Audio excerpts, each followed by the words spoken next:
1,000 metres as they head towards the finish line in Porto Sant'Elpidio, looking over his shoulder to try and see where Matt Goss is, and it looks as if he's in good shape. He's second rider here now and sitting on the tail of one of the Lotto Soudal riders.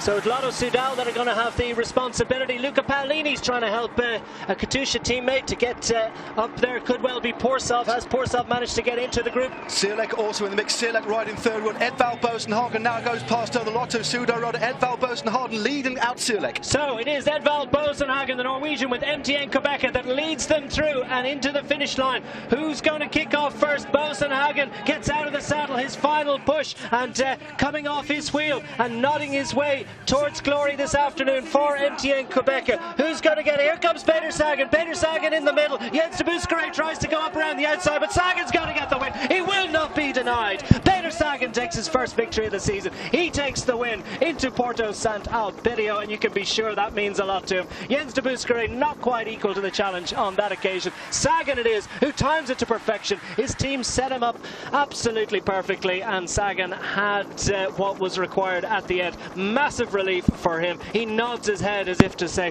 "Whew, I finally got it." And that was a great stage victory for Peter Sagan. He takes the win into Porto Sant'Elpidio. Well, what a win that is.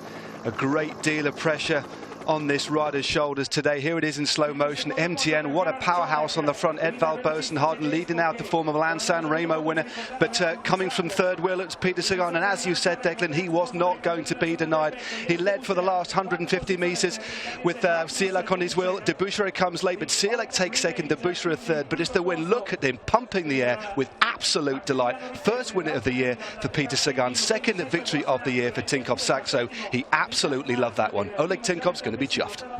He will be chuffed. Big name signing, big money signing, of course, for Tinkoff Saxo. Comes up with the success. Gerald Sierlek, on this occasion, is denied for MTN Quebec. They've had a good week.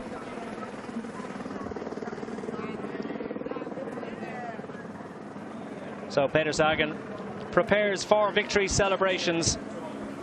It's been a long, tough day in the saddle. Everyone's going to be tired. The cold will have seeped into his bones, but he managed to retain enough energy to come up with the victory, and there's confirmation. Sagan gets it from Gerald Sierlek of MTN Quebec. De Buskerud denied on this occasion, but it's another podium finish for the Lotto Soudal man. Magnus Cort Nielsen there for Orica Green Edge. Ricchesi was sprinting for Lampre. Bosenhagen, Nikias Arndt for Giant Alpecin. Sam Bennett did make it into the group, but on this occasion didn't quite have the legs, but still a good top 10 finish for him, no doubt about the winner. Peter Sagan takes the victory. Here it is again in a glorious slow motion, head down, sprinting that distinctive pigeon-toed style he has. He wasn't going to lose it by nearly a length from a very fast finishing Gerald Sierlek, coming into form ahead of Milan San Remo, but look at the delight on his face.